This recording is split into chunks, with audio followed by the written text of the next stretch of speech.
What is up, everybody? Thank you for tuning in to the Matt Ramage Show. We have Wes Hodkiewicz coming up over here in just a second. We're waiting for him to jump in this thing. But before he gets into this thing, let's give a shout out to the sponsors. Quick Trip. All right, they got that on, the hot spot over there. So be sure you check that out. I like the chicken tenders. You know what I mean? That's what I do. Chicken tenders and macaroni and cheese over at the Quick Trip. That's what I'm going for. So be sure to check it out. You know what I mean? If you're hungry, on the go, it's already there waiting for you. And also, Nicolay Law. You know what I mean? If you get hurt in an accident, Nicolay Law is going to take care of you and make sure that you're getting paid. You know what I mean? If you get an accident and you're missing work, insurance companies are being weird, whatnot. Nicolay Law's got you. NicolayLaw.com. Big shout out to Quick Trip and Nicolay Law. And, you know what I mean? And we're going to have Wes Hodkiewicz coming over here in a minute. He's running a little bit late. You know what I mean? That's all right, though. But what we're going to talk about today, I got a bunch of questions to ask Wes. And people who are watching live in the chat, you can hammer away as well. But I want to ask him about the draft coming up in NFL. The NFL draft is coming up over here in Green Bay. What's that going to be about? And also, Josh Jacobs said some stuff today. So we're going to get all into that. But Wes is here. So let's bring him on in this thing. Oh, I think I screwed up. All right. I don't see you, Wes. All right. There we go. There we go. Look at this banner I got too, Wes. How you doing? I'm doing good, buddy. I apologize. I don't like my setup at all. We have had some construction at Lambeau Field.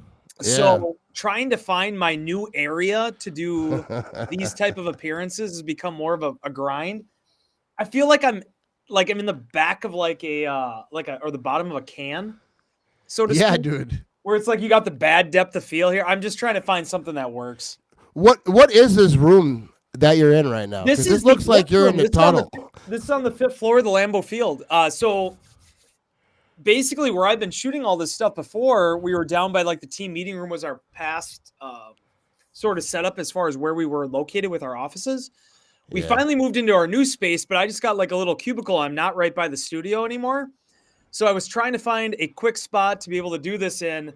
I thought this would be a good plan. I had some people at work that told me that wasn't a good plan, but here I am. You can take it or leave it. Dude, I think it looks great. I feel like you're like you're in like a tunnel of, tunnel of love, maybe. I know, right? Like there's this cool spot downstairs, like on the 2nd floor, which is like, has sort of like Green Bay Packers background. We'll figure it out eventually here, Matt. We're just kind of doing what we can do. And here we are. Hey, it doesn't matter where you are as long as you're here. You know what I mean? Because I really like this because we got kind of like a circle, like a ring light here.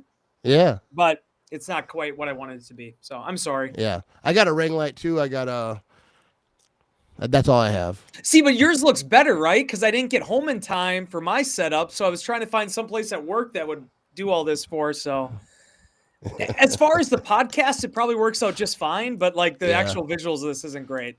Yeah. It'll be all right. You know what I mean? I have people that jump on like they're like in an alley. I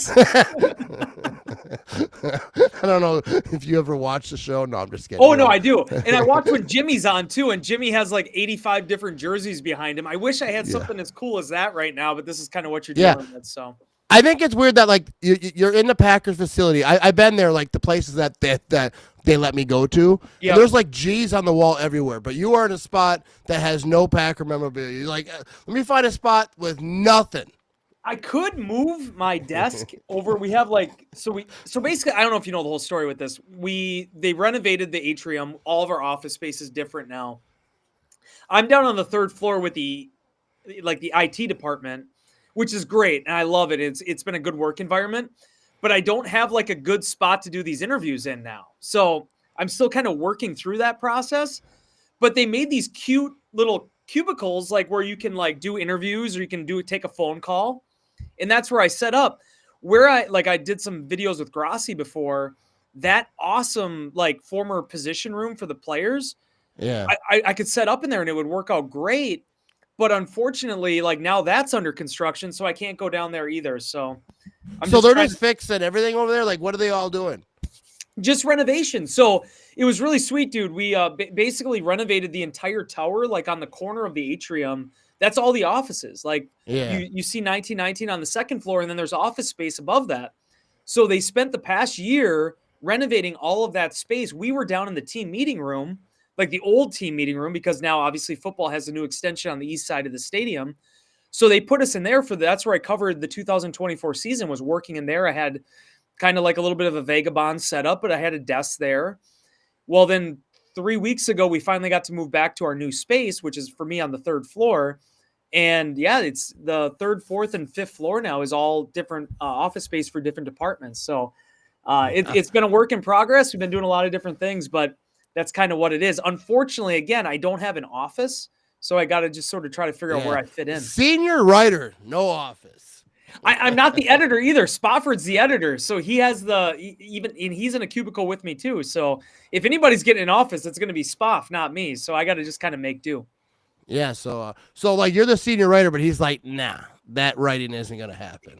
I got like, it's like I'm like the passing game coordinator, right? But he's still the offensive coordinator. So like I got a new title, but I'm not, unfortunately, really any higher. I was thinking that because I was writing out all this stuff, getting ready for this. I was like, senior writer, but you seem so young. I think I said that before to you, like senior writer, but you seem like you could be like your second year as a gym coach, you know what I mean? Or like the math teacher. First year out of college, first job. Yeah. I feel like, dude, I don't know. It could be. But we got a lot to talk about. People are in the comment section. But I like this comment right here. Let's be honest, Wes is in the hallway. So John Murphy from our sales department is going to get a big kick out of this, because basically I went to dinner, came back, and John warned me when I was setting up. He's like, "That's not going to work well. You're going to look like you're." But it doesn't matter. It's the Matt Ramage show. You're not on 97.3. You know what I mean? Put up my jacket behind me too, if we just want to have like a blank backdrop on it. But no, I think it looks good. I'm hoping people walk by and make funny faces in the window. I don't think anybody else is here now at this point. But is the audio working? Because ultimately, that's all that really matters, right? Yeah.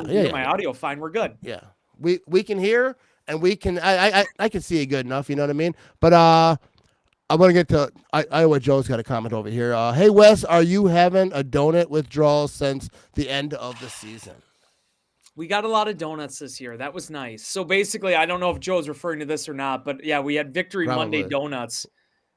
Which I became very passionate about. I liked my Victory Monday donuts. So, yeah, we got 11 of those during the regular season. Unfortunately, I wanted a couple more in the playoffs, but didn't quite work out that way. Yeah, it didn't work out. That sucks. But all right, so what we're going to talk about today, NFL draft for people who just tuning in. We're going to talk about the NFL draft coming to Green Bay. I want to hear some stuff on that. Obviously, Josh Jacobs, he had some stuff to say today over on Media Row, whatever they call that. We're going to talk about all things Green Bay Packers. It's a good day to have you on. A lot of stuff happening, but I made captions for this. I put some work into it, you know what I mean? As I was throwing down a sixer. But but I asked people on Facebook, I asked people on Instagram if they have any questions for you. So we're going to get to some of those as well. Sure. But also, once again, big shout out to the sponsor of the show, Quick Trip. Nicolay Law, you missed it because you're a little bit late, but that's what you missed. Me talking about the sponsors, but obviously big shout out to them. Nicolay Law, you might see his face on the TV over on next Sunday, but I don't know if I'm supposed to talk about that, so hopefully he doesn't listen if I'm not supposed to. But possibly, you know what I mean? I got a package on him. I got a video coming out tomorrow. He sent me. Anyways, you giving away some spoilers there, Ramage? I don't know if I'm supposed to. I get fired for that. I want you to give away some spoilers today. I don't know about that. Not me. But hammer the chat, everyone. Be part of the show. And you can obviously find Wes Hodkiewicz, Packers.com. He's doing all the things over there. Actually, I was Googling over there to ask you questions, and then I was looking at like, oh, these are good questions. And then I realized it was the inbox because I just Googled, and I was like, oh, I'm just going to ask him all these same questions that hey, man, do. See if I come up with a different answer this time. But you should check out Packers.com. You do that inbox thing is cool because you're responding to like regular fans, which I think this is what I try to do on this show, have cool people on and then answer questions for the fans. But you do that all the time on your thing. I think I told you this before, Matt. I did not realize when I took this job that Vic Ketchman did the column every day. I thought it was a weekly mailbag. I needed to do better research. But it is during the regular season, it's a 6-day a week podcast or a Q&A. And then the off season, we now only do it 5 days. We do it Monday through Friday. We don't do a Saturday one during the off season, which weekend you're getting after it, bud. Well, and then I would love to have a fancy, like funny answer and reply to that. But I'll be honest with you, dude. It was so hard for Spoff and I to ever take like a long weekend because if somebody's doing it for Saturday, one of us also has to be doing it for Monday. And unless you want to get up at like 5 o'clock in the morning and write it on Monday morning, that means doing it over the weekend or on Sunday night. So you need time to get that bourbon in you. Oh, I just want to not work a little bit, right? Like, you know what I mean? Can I just take a 3-day weekend every once in a while? And fortunately, our wonderful, my boss and our wonderful sales department, everybody made that work. So I really appreciate that. I apologize to the readers that don't get it 6 days a week now during the off season, but there's another 6 months of the year where we come through for you. So yeah, and it show up during the week, dude. Let them have a weekend. Let them get boozed up every now and again. All right, so let's get into some Packers stuff. A lot of Packers to talk about. That's why everyone's here, Wes. They're like, oh, he has a smart person on. No disrespect to Jimmy. Well, actually, you know what? You do have plenty of smart people on. I'm not going to put Jimmy Christensen in that as well. But other than that, you have a lot of smart people on. Yeah. I mean, I think, I try. But usually they're like, I didn't see that. I don't know what happened. All right, so here we go. Mason Crosby retired, all right? Yeah.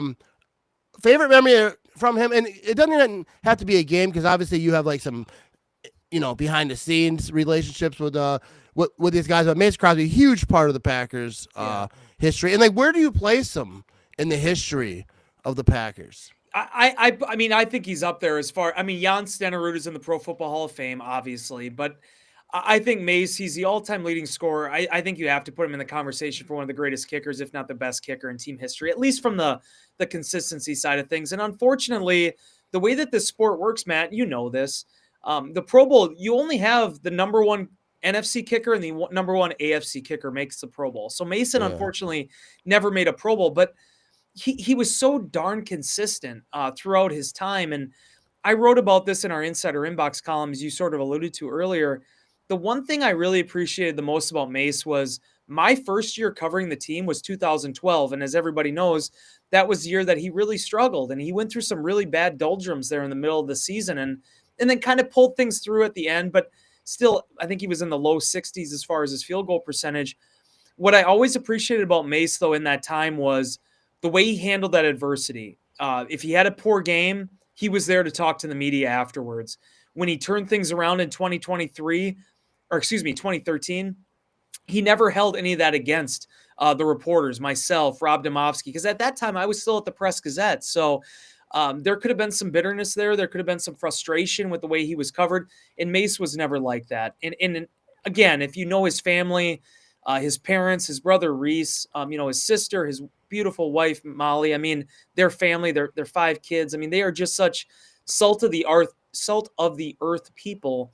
And to be able to cover his career for a decade was such a privilege. So I know one of the posts I made on Instagram was saying something along the lines of, it's really hard and it was super sad to see that chapter officially end. I know he didn't play last year, so everybody kind of envisioned this day was going to be coming, but he was just such a rock solid guy to cover and obviously an incredibly consistent kicker for the Packers all those years. And kind of like quarterbacks a little bit, Matt, you sort of take them, you take really good kickers for granted at times because Mace was so automatic with basically the exception of the 2012 season and one game in Detroit, I think in 2018, you always knew what you were going to get with him. And, unfortunately, Mike Spofford, my colleague, and I talked about this because of how the 2014 NFC Championship game is remembered, because of how it ended. You kind of forget just how clutch Mace was at the end of that game to tie it with the 48-yard field goal to push that thing into overtime. And again, I just think that speaks to him. And obviously 2016, making a pair of 50-plus yard field goals in order to keep the Packers in that, being able to win that shootout against the Cowboys. Just an incredible human being, but also a remarkable kicker that the Packers benefit from for 16 years. Yeah, that Cowboys game is like, dude, that was special just because where I was too. Yeah, Uh, the whole thing. But yeah, Mason Crosby was a guy like you never worried. Like if it was the end of the game, playoffs, whatever. I mean, you worried as far as sure, like just a right. fan, whatever. But like you were pretty confident. Like no, he's got this. Like he was clutch. I remember that those strugglish times, like going to war on social media. Because we were like, cut him, get rid of him, and I'm like, dude, like, Yeah. he's been solid, and beyond that, it was the coaches who I always think, because I'm not in the locker room, they don't let me. I tried, but so like I'm like, if they think that he's slumping, but in practice he's doing his thing, they believe in him. We should believe in him. And like you talked about like the quarterbacks, like people always talk about that, from Brett Favre to Aaron Rodgers, but it was Ryan Longwell, Mason Crosby. Like they had, I don't know, I don't think that there was anyone in between there, but they had two Yes. long-time kickers Yep. before they had a problem with it. Yeah, so they had Ryan there, and then he left. Obviously, signed with Minnesota. They had 1 year with Dave Rayner, Yeah, and then yeah. Mace ended up beating out Dave for that job after he got drafted in 2007.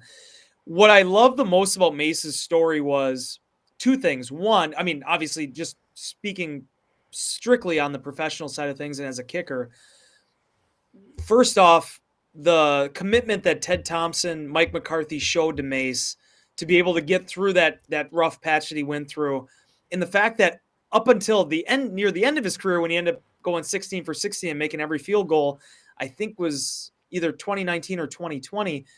The fact that Mason responded the year after he struggled with, like, I think the best or close to the best field goal percentage of his career. I want to say it was right around 86 or 88%. It just showed you the resiliency of this guy. And I'll never forget, we had an opportunity to go around the golf course with him down in Milwaukee for a Vince Lombardi Foundation, Cancer Foundation event. And it was right around the time, a couple of years after he'd rallied and been able to kind of salvage things for himself.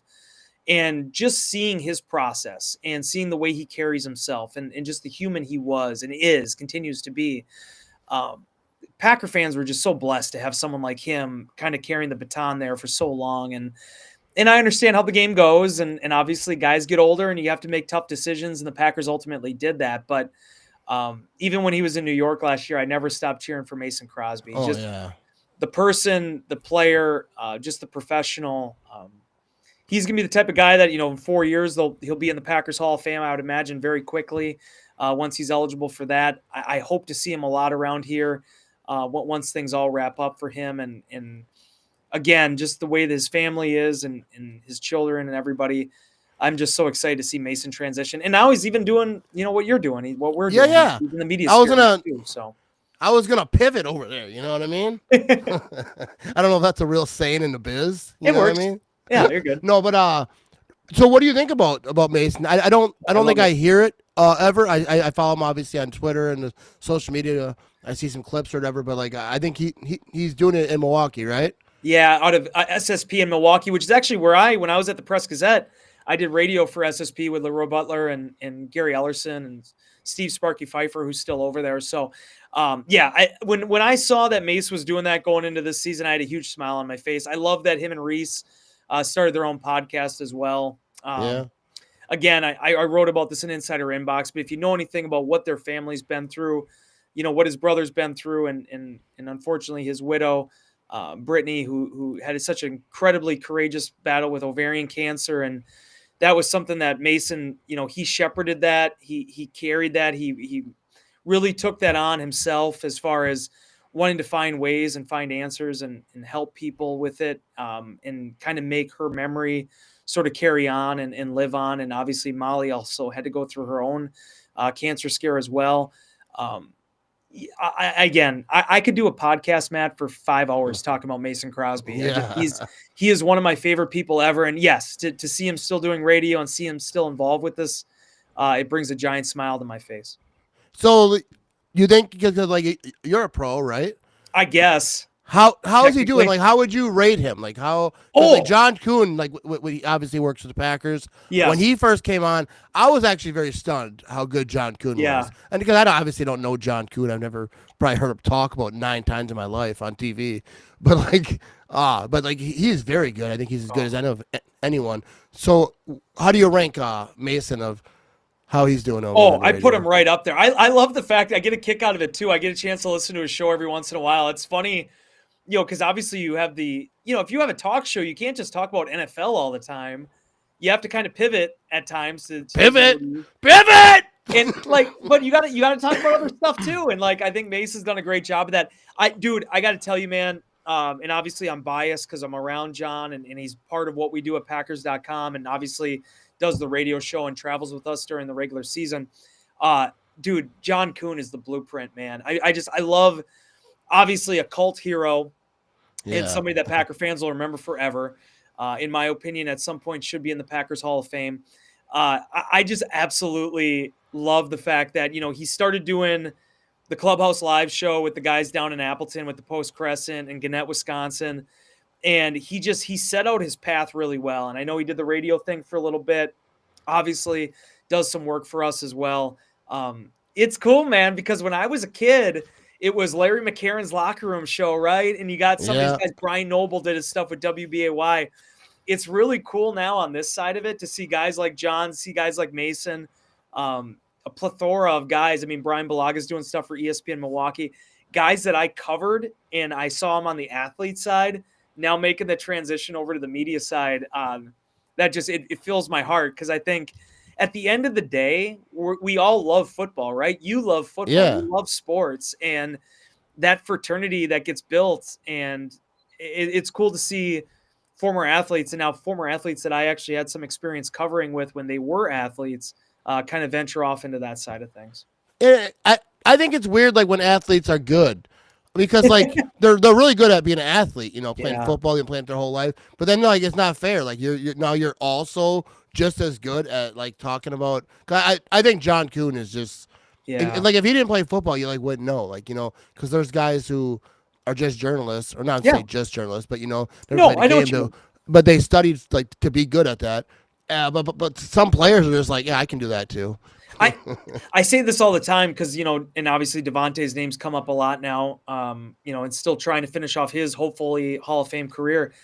It's cool from my vantage point when I watch some of these guys because I see Devontae Adams well before he becomes the spokesperson for Taco Bell and all these other things.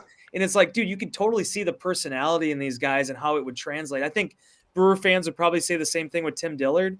Like, when guys have, it's not just about, are you a good quote? It's also about the personality behind it. Oh, yeah, for sure.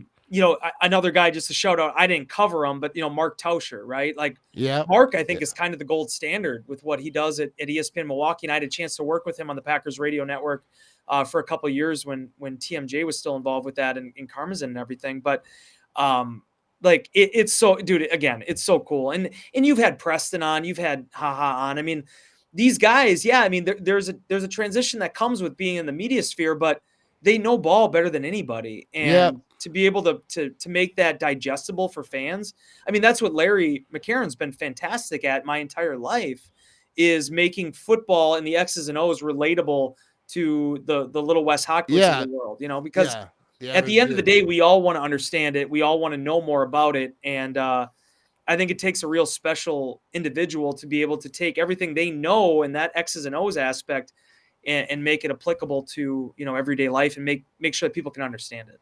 Oh, yeah, especially morons like me, you know what I mean? Watching on TV and like, kind of, because, kind of like, I wouldn't say dumb it down, but like explain it like, talk about it like how you talk about it like at work or at the bar or at the 100% in an alley. Talking to talking to a fella. Dude, what kind of alleys are you in, bro? I get a lot of alleys, Wes. You know what I mean? All right, so let's talk about this. We got the draft in Green Bay. All right, how awesome is this going to be? And I want to ask, like, where is it going to be? Are the plans made? Because I know that a lot of people have been talking about it. I don't read that much, Wes. I ain't gonna lie to you. But so let me know, like, where's it going to be set up? Like, how is this whole thing going to happen? Do you know? I wish I could give you all those details. Unfortunately, I'm not a part of those committees. They don't let you in those. What I do know and obviously some of the stuff I've heard and we've talked about, it's going to be so cool, dude, because I get it. Green Bay is not the biggest market, right? And people talk about Detroit and Nashville, and obviously when it was in New York, Chicago.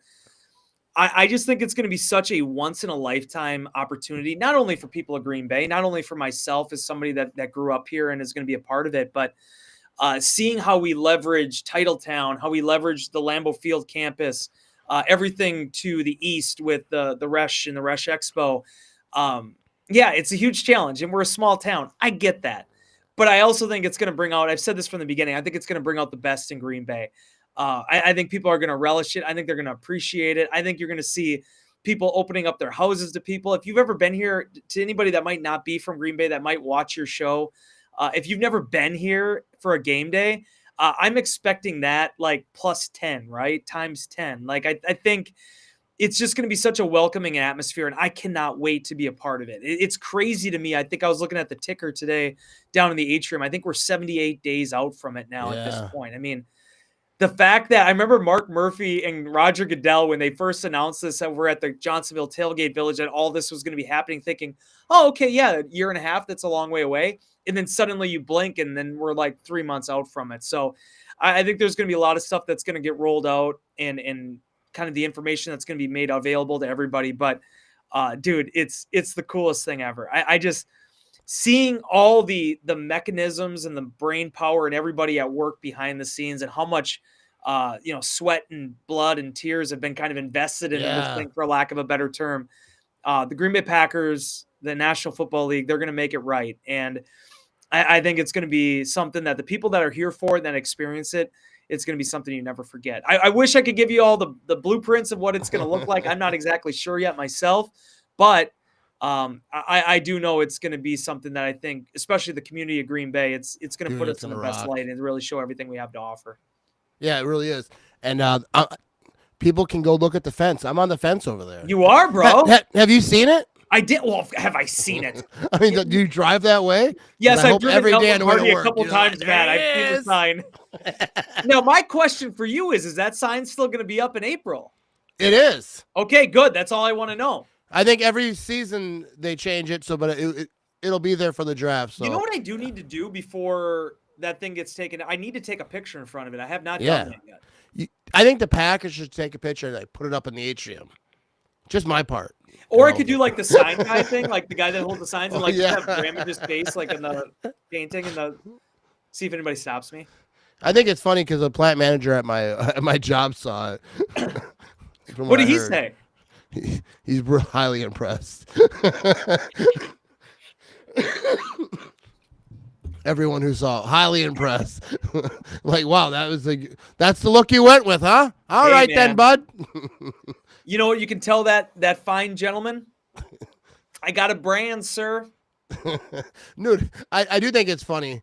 Working at Cheese Factory, I get to talk to Wes, senior writer for the Green Bay Packers. Faces on a fence over here, hobnoggling. Is that the word? Anyways, we'll move on. We have a question over here, Wes. Big shout out, Fred McFarley over here. Super chat. I don't get a lot of these, Wes. All right, I'm not sharing it, just so you know. But what will policies, priorities as the new pres be? This is a great question. First of all, it really is. Yeah, I would never think of it. I'm not a good podcaster. Yeah, I'm really excited. Obviously, it goes without saying. I've talked numerous times about how much I respect Mark Murphy and how welcoming he's been to me in my 9 years now with the Packers and everything he's done for me. And I could not have asked for a better boss. And I worked on the newspaper side. I've been in different avenues. Like Mark Murphy checks all the boxes for somebody you'd want to work for and somebody that you would, row the boat for lack of a better term. That being said, when they were going through the process of who's going to be the one that replaces Mark, I'd be lying if I told you that I wasn't secretly kind of pulling for Ed, because they didn't ask you. Say it again, buddy. They didn't ask you, like nobody asked me. What's up with that? Like... I could have easily been a part of that, but no. Susan Finko, if you know anything about Susan, she's the one that led that search, and Susan is the best person that could have ever been picked for that. I love her to death. I miss her. She was on the executive committee last year. She went to emeritus status. So, again, for it to end with Ed, you talk about a guy that is NFL royalty. His father, Carmen, so instrumental with everything that the San Francisco 49ers achieved in the turn of the century. Well, not turn of the century, but like the 80s into the 90s. The guy has been here. He came on board, I think, in 2012, which was the same year I started covering the Packers. And again, a dude that has been incredibly welcoming to me and is somebody that has – you heard Matt LaFleur talk about it, Brian Gutekunst. I mean, just the excitement for him to be the one that is going to pick up that torch from Mark. And as far as what the policies – to answer your question, what the policies are going to be and what the priorities are going to be, we'll find that out. I mean, right now I think rightfully so, this is still Mark's time. Mark is the president and CEO through July when he turns 70. And I believe it ends up being the shareholders meeting where that formal transfer of power, so to speak, will occur. I'm gonna go to that one. Yes, that'll be the one to be at. Dude, like last year was like I think it was about 157 degrees. It was. My dad commented on that as well. I always tell, but my favorite thing about the shareholders meeting every year, by the way, not that it's getting away from the point, but that always seems to be the transition point too for the new TV people or the new writers or whoever's starting with the team. And you always know who the newbies are because you'll have me, who's been doing this now for however many years. I'll be with a t-shirt and shorts and knowing I'm going to be roasting down there on the field and with that rubber mat that only kind of exacerbates everything. And you'll get the people coming out there with long sleeve shirts or pants or whatever. And the next thing you know, they're just drenched because they're not fully prepared for what that means to be out there for 2 hours during the shareholders meeting. But be that as it may, Ed will have his opportunity. He'll eventually address the media, I'm sure, down the road here as far as what he wants to do and what his priorities are going to be. But in terms of the person and also the credentials, I don't think the Packers could have picked anybody better. I think he's here. He's been here. He understands what this organization is, what it means to the community, and also the way that Mark led this organization for the last 17 years. Bob Harlan did so many incredible things and is a Hall of Famer in so many different ways. Yeah. But I've always said I don't think Mark gets enough credit for what he did when he took over that. And because it's not just about the person and who the president and CEO of the Packers is, it's also the direction of the league and where things have headed. And Mark was the perfect guy for the Packers at that time, especially with how the league has evolved. And in the same way, in the same breath, I feel like Ed Policy will be the same thing. So if you're with him, I'm with him because I don't know nothing. So now you make me feel better. All right, so we're going to talk about some real Green Bay Packers football right here. All right? Josh Jacobs. He a little chatty today, Wes. Josh Jacobs woke up and he's like, I got some stuff to say.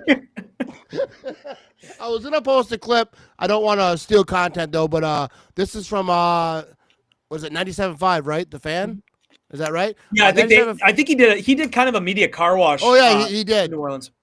Yeah, but yeah, he obviously I think he talked to Billy Schmidt and those guys down there as well.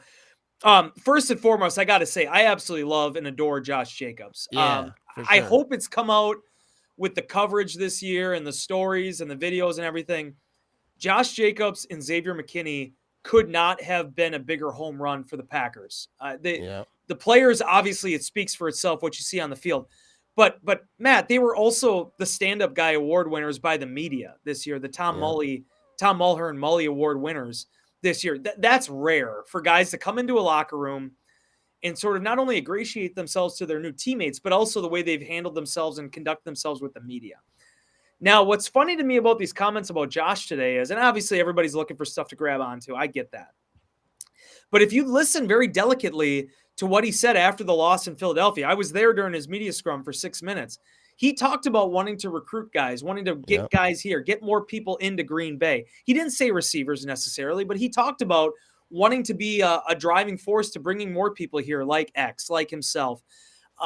As far as those comments of the receivers are concerned, I have the utmost confidence in what Green Bay has in the receiving core. I think you look at Jaden Reed and Bo Melton and obviously Dontavian Wicks, Malik Heath, all the guys that are on the healthy side of this thing, in addition to having a guy like Romeo Doubs that's been so consistent and has been such a leader for them, they have the pieces they need. But the reality is unfortunately, Christian Watson did suffer the knee injury that he suffered. Yeah. And that is going to take him out probably throughout the summer activities. and potentially into next season, especially at his position. I've been someone personally that has been writing an insider inbox. Like there's one receiver out there that I would definitely have my eye on, but currently he has an employer. We'll see how things shuffle out here in the next couple weeks and month. But I've always felt strongly about if you have good talent and strong talent within your building, develop that talent and reward that talent. You've seen it with Elton Jenkins on the offensive line. You've seen it obviously with Kenny Clark twice now. The Packers have done such a tremendous job from Ted Thompson's era into the Brian Gutekunst era of rewarding guys that they've developed, the homegrown talent that they've developed. But everybody would agree that they're very young at receiver. Even now, with Romeo being as many years in, they still are very young at that position. So if there's a guy out there that you could potentially bring in to add into that mix, I think Brian Gutekunst himself would tell you that that's stuff that they're going to entertain, but it has to make sense for the Packers. It's one thing to say you need or you want a number one receiver. It's another thing to allocate the resources and the assets into that individual and also hoping that they perform at that level. So it's a long-winded answer to that question. I understand why it was the topic du jour today. Yeah, it was out there. But the Packers receiving core, I think, is perfectly fine. And I think if you listen to Josh's words, he says that himself, that he loves the guys that they have. It's just a matter of, can you find someone out there that could potentially help you go over the top? I think about Julius Peppers, right, in 2014. Packers had plenty of decent outside rushers, but then Julius Peppers comes available and he makes sense, right? These type of guys are out there and available, but you have to figure out the dollars and cents and how it equates to your roster makeup. That's the challenge that Brian Gutekunst and his staff ultimately face. Yeah. And then people probably know, but if you listen on the podcast, Josh Jacobs said, I think we need a guy that is proven number one wide receiver already. And like the exact quote, I can't say the exact quote, but like basically what he said, like you said, I love the guys we have. They have the potential to be a number one wide receiver. I'd like, maybe if we had one that was already proven. Maybe he wears 17. I don't know. I mean, who knows what number he might wear? And that number might be available now in Green Bay. We'll have to see. But yeah. I mean, but like, let me ask you this: Davante Adams, right?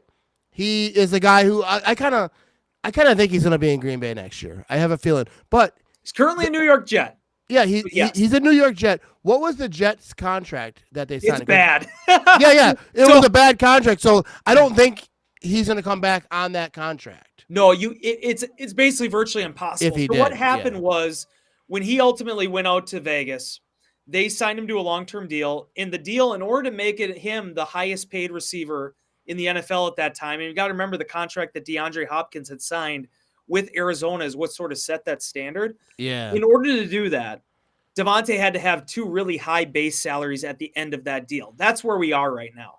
If I remember correctly, I think Davante's base salary for next year with the Jets is $36 million.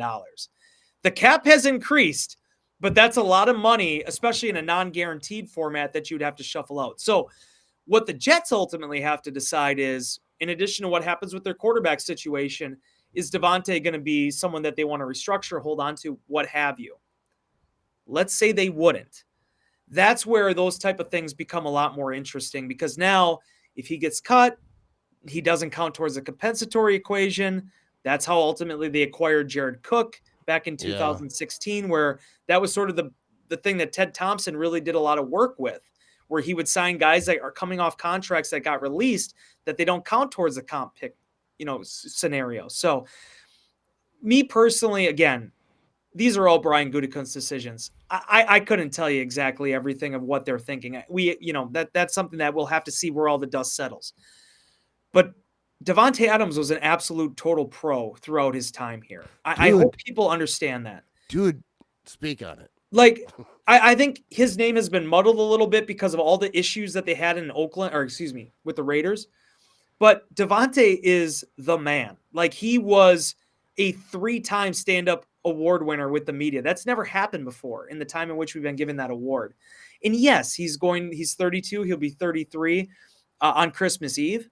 But he's also the type of guy that his whole game wasn't based on having 4.3 speed or something. He's a really smart, educated, fundamentally sound football player. So regardless of whether or not it's in New York or Green Bay, I think Davante Adams still has a lot to offer the NFL. I hope ultimately the two things he wanted to chase were a Super Bowl ring and obviously the Pro Football Hall of Fame. I hope both of those things are in reach for him because the guy was nothing but an absolute pro and a pleasure to cover during his time in Green Bay. And if the shoe or whatever happens to fall that way, that he ever makes his way back, like Randall Cobb and James Jones and all these other guys did, I would have a giant smile on my face. But at this point in time, like we talked about, he's a member of the New York Jets, and we'll see what happens. Yeah. And but like I always say, because people talk about Davante like when he left, like he made his choice, he wanted out, and they act like he was like, screw them, whatever. But like he honored his contract because he was at his prime, right? He was on a rise, and the Packers had like on his last year of the deal. I remember the media was saying, "Are you gonna play? Are you gonna hold out? Whatever." Never they were did. like, and he's like, "No, I signed a contract. I'm gonna get my money." And he honored it. They put him on a franchise tag, and that's when that whole trade business happened. But like he honored the contract he signed, and a lot of wide receivers who are on the top of their game, like he was coming up, that don't always happen. I've always said this, Matt, going back to that offseason, that winter where all that went down, that spring where everything went down. There were no bad guys in that discussion. I think the Packers conducted themselves well. I thought everything Davante did was so upstanding and respectable in the way he went about it. You heard the way Brian talked about him after the trade went down. You heard the comments that Davante had once he moved on. He even says today, at times he's still, pulling for the Packers. He's pulling, for Jordan Love to become the type of quarterback that I think, those guys got glimpses of when he was a backup to Aaron Rodgers. So, again, you never know how these things sort out. Yeah, and Kay Adams is on it. I would have never guessed that Josh Jacobs would have ended up with the Green Bay Packers this year. But that's how it worked out. I would have thought Aaron Jones would have been the running back this year. But again, those are monetary decisions and things that have to make sense. And ultimately, Brian Gutekunst is the one that's pushing the pen on that. So, but to get back to the original point, I think this is the one thing that not enough light has been shined on over the course of this day was I think Josh Jacobs would be the first to tell you he has a lot of confidence in those receiving core and what the Packers have. It's about what could you potentially add to be able to not only help out this team this year, but also now into the future as the Packers hope to maximize this window. Yeah, for sure. Yeah, I don't think that, like, how do you think players take that, right? Because some players reacted to it. I saw someone say Jaden Reed said something, but he deleted it. I didn't see it, so I don't want to speak on it. But Wicks kind of like laughed and put a thumbs down. But I think, to me, like as an outsider, it seems playful. It's not like, come on, what's this guy doing? But how do you think in the locker room, those comments from Josh Jacobs, is it going to be any type of riff, or is it just be like guys have opinions and whatever? Yeah, it's hard to speak for all those guys. I don't really know, but I think the culture of that room is really strong. I think the other thing I tried to kind of do at the end of last season is talk about just the leadership that I think Watson and Dobbs have both shown at a very young age. I mean, to have guys that are 24, 25 years old having to be the graybeards in that room, that's not easy to do. When you look at, obviously they had a small time there with Alan Lazard and Cobb and Sammy Watkins, but, Davante learned from Cobb and Nelson. Nelson and Cobb learned from, Greg Jennings and James Jones, and before that, Donald Driver. So there was this lineage that kind of went on with that position that everybody understood what the culture was. Christian and Romeo have kind of had to reestablish that. And especially it was kind of cut off. Yeah, and Christian, that's why it hurts so much my heart to see everything happen with him at the end of the year. I mean, this is a guy that just completely lays it on the line for his team every single week. He's also, again, not to keep bringing up the stand-up guy award, but he's the youngest guy to ever win the stand-up guy award. Did it in his second year where the media rewarded him with that, and just the way he stood up and spoke for his team, wins, losses, everything in between. That's why it hurts so much to not have him. So when I make my comments about what the receiver situation is, a lot of that is predicated on the fact that you can't really necessarily count on, Christian to be out there week one. Who can help this group? Who can help this team? And, again, I just think the culture in that room is really strong. The bond that has been shared. I wrote about that the week of the game against Philadelphia. I was talking with Bo Melton about that. These guys have been hearing it for years. You're too young. You're too raw. You don't have enough experience. There's not enough pelts on the wall. And they've found ways to overcome that. They found ways to thrive with Jordan Love and being one of the youngest teams in the NFL. So, however the dice shuffle out with this thing, I think the Packers will be fine. But no, I don't worry about anything like that, and how Green. Yeah, I don't either. But like, I have no idea what a Yeah. locker room vibe is. You know what I mean? Like, they don't let me in there. You know what I mean? Like, I tell you, I knock on the door.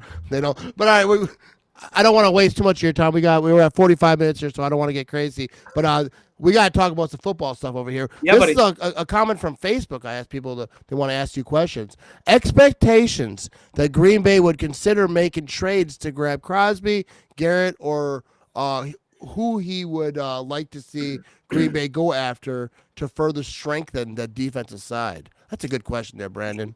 Yeah, good question. The tough thing about this, I know fans like to do this stuff. We did it with J.J. Watt a number of years ago too. Oh, I was jacked. I was like, let's go. The problem is with this, and I don't know what the Packers' thought process is, but if there was ever a year that the Packers haven't traded a first-round pick in 30 years for a player, we're gonna do it the year that the draft is like next door.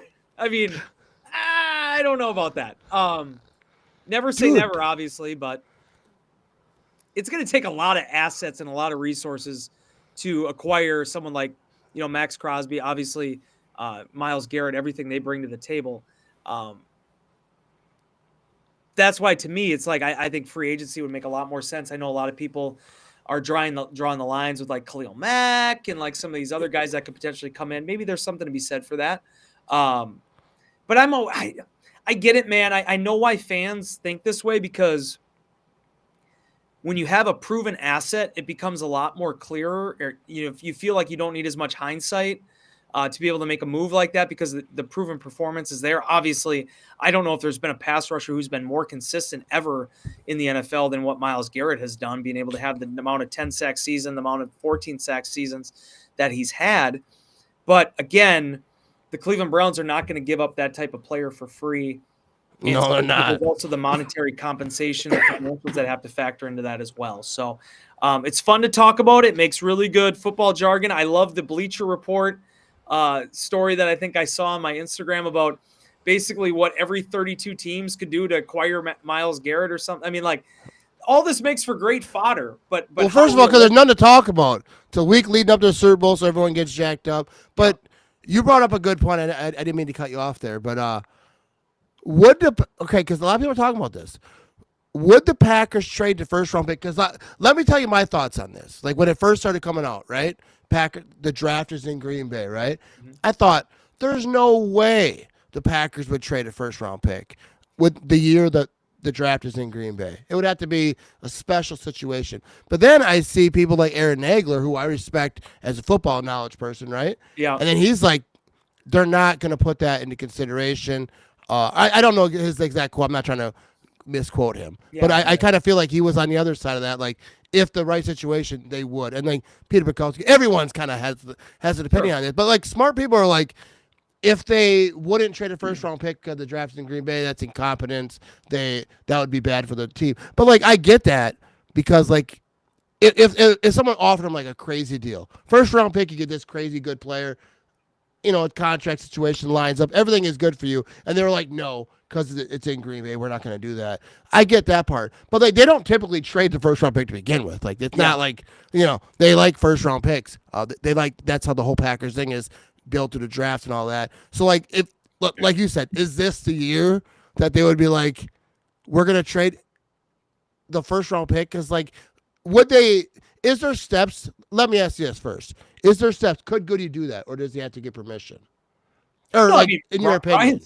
Brian's got control. I mean, he's got the hand of the. Because I've seen people say that, like, on Twitter, like he would have to ask Mark Murphy or whatever. No, I don't know if that's the case. Dude, that was one of the things that really annoyed me a lot.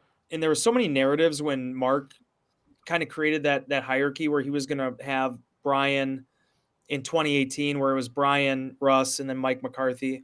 And obviously they kept that same sort of lineup as far as leadership, and people that were trying to paint that a certain way. And I remember telling people, I'm like, man, if you knew Mark Murphy at all, like that's just not the way he's wired. He's not looking to be in control. He's looking to let people do their jobs. It doesn't matter if it's Wes Hodkiewicz, the dumb writer of the website, or it's Matt LaFleur, the head coach of the Green Bay Packers. So I don't think that's a part of it. Now, that being said, to your point about it, yeah, everybody's got a price, right, for the $1 million man. But I mean, like, if something makes such ridiculous sense that a first round pick would be a no brainer to trade for somebody or something, yeah, you could definitely make that move. I mean, dude, you go back to 2018, right? I mean, Brian, the way he moved around that year, he traded back, traded out, traded back in to basically ultimately end up getting an extra first round pick in 2019. So he's shown the ability, especially on the first day of the draft, to move around, to move up, to move out. That aggressiveness is still there. All that being said, though, the point I think that needs to kind of be made is that it has to be something that really, really makes sense for the Packers, especially this particular year. Because, like, Yeah. there is, again, not that you're just going to sit and stay and you're going to pick where you're picking, which I think is what, 23, I believe, for Green Bay, if I remember right. I wrote the story. A minute now, been a couple weeks, but it's something that has to be crazy, I think, for you to be like, yeah, we got to do this. Like, it's a no brainer. So, but all that being said, I mean, I think we're talking about semantics where we've gone since basically the Brett Favre trade, since the Packers have made some type of move like that in the first round. That so it's like, it's not like it's like normal, like, well, this year definitely not, but every other year is wide open. Like they're typically not, because like I don't even think, because I was arguing, I wouldn't say arguing, but talking to someone strongly on Twitter today about it, and I think it was Twitter. Anyways, I'm everywhere, but now. But they're like, the Packers would never make a move. I'm like, they did. It was a topic about Josh Jacobs. Like, oh, the Packers would never. Oh, yeah, because Josh Jacobs mentioned the wide receiver thing. The Packers would never go after a big name wide receiver. I was like, they went after a big name running back last season on the post you're commenting on. And he's like, well, name 3 players they got in the last 3 years. All right, McKinney last year too. That's 2. And I'm not no like memory person where I remember every free agent they got, but like they're not afraid to go for it when they need to. Look what happened this year. I mean, I know it's not free agency, but Brandon McManus, right? I mean, yeah. When there's a need and an obvious thing that Brian Gutekunst feels he has to do to help his roster, he's going to move. He's going to make that move if it makes sense and if everything checks out. If it's something that can help this football team, he's going to explore that option. But that being said, I feel like when you trade in, there was a great comment that he made. And I think Paul Brettel did a story on this. I think other people have already written about this. Like, you better know what you're doing if you're going to trade those type of assets. It's not just about the draft being in Green Bay. It's about, you got to be really confident in what you're getting, because how many times, Matt, do we hear about such player gets traded for and it doesn't work out? Yes, there are great examples of it, but look at what happened with Khalil Mack and the Chicago Bears, the amount of resources they had to move to acquire him. And yes, he was a good player for them for a number of years, but did it ultimately pay the rent? I don't know if it did. It didn't, because if you pay that much, and then the contract with all the picks, and then like, especially for the Packers, the Bears are different because they're not trying to get to the Super Bowl; they're just trying to beat the Packers. But like, if it doesn't get to that promised land, like, was it worth it? But like Montez Sweat, remember when that was a big deal a year or two ago? Whenever that was, when they traded for Montez Sweat with Washington and they gave him the contract and everything. It's fun. It makes for really good press conferences, and it makes your fan base feel like, hey, we're really going for it. But ultimately, the wins and the losses, they are what they are, and what you put out on the field on Sunday. So I think this is a really good offseason for Green Bay, though. To bring this all full circle, Green Bay's roster is stacked at so many positions. Somebody had asked me in Insider Inbox this week, okay, Wes, these last few years, we saw when they needed to overhaul running back, they drafted a bunch of running backs. They drafted a bunch of receivers. They drafted and signed safeties last year when they felt like that was a position. Which position do you feel like Green Bay has to do that this year? And I don't think there is one of those. Now, certainly, if they make certain moves at cornerback, or if Josh Myers doesn't return at center, those are needs you have to fill. But I don't feel like you need to have this infusion of new players at certain positions, because you just have to renovate and remodel. I think this offseason, both with free agency and the draft, is going to be about augmenting an already talented roster. Yes, Green Bay needs to get more experience. They need to have those veterans, but you also have guys now that are going into their 3rd and 4th year that you've developed and homegrown yourself. And at the end of the day, many of those guys are the dudes you're going to be wanting to actually extend and re-sign at the end of next season. So I think that was one of the big mantras that sometimes that gets lost with the way that Ted Thompson conducted himself. Could Ted have been more aggressive? for sure. I get that. But at the same time, he also drafted really well. And they had to make tough decisions because of the salary cap, because of the players that they drafted. They had Morgan Burnett. They had Clinton Dix. They couldn't extend Micah Hyde at that time. And Micah goes and becomes an all-pro safety for the Buffalo Bills. Like, it's those type of things that when you draft well, in which Brian Gutekunst has done very well the last 2.5 years, you're going to have to make some really tough calls on your roster. In signing guys and paying big money and devoting resources elsewhere to bring in other players from other teams, that affects that. Yeah. And fans, we will complain and we'll make podcasts and all right. So and by the way, can I say one last thing about that? You can say all you want. Dude, I love when people ask about Max Crosby. I love when people ask about Myles Garrett. That's what this is all about, right? Yeah. Xavier McKinney, that was a really fun topic. Could they go sign Xavier McKinney? Could they go bring in a Julius Peppers, a decade ago? Where I sometimes get frustrated, though, it's not about the fantasy of signing guys or the hypothetical of signing guys. It's when people react negatively to not signing guys that are probably mostly hypothetical sort of mirage free agents, right? Because then they're like, well, we're not doing anything. Well, no, you're doing a lot. But it's just because they don't sign all the guys you want them to sign doesn't mean they're not doing anything. There was a line I put in inbox this week. The best signings aren't always the biggest names. Zach Vaughn last year was not a huge name when the Philadelphia Eagles signed him for 1 year, $3.5 million. And he ended up being an all-pro middle linebacker this year for them. Sometimes it's about finding those guys too.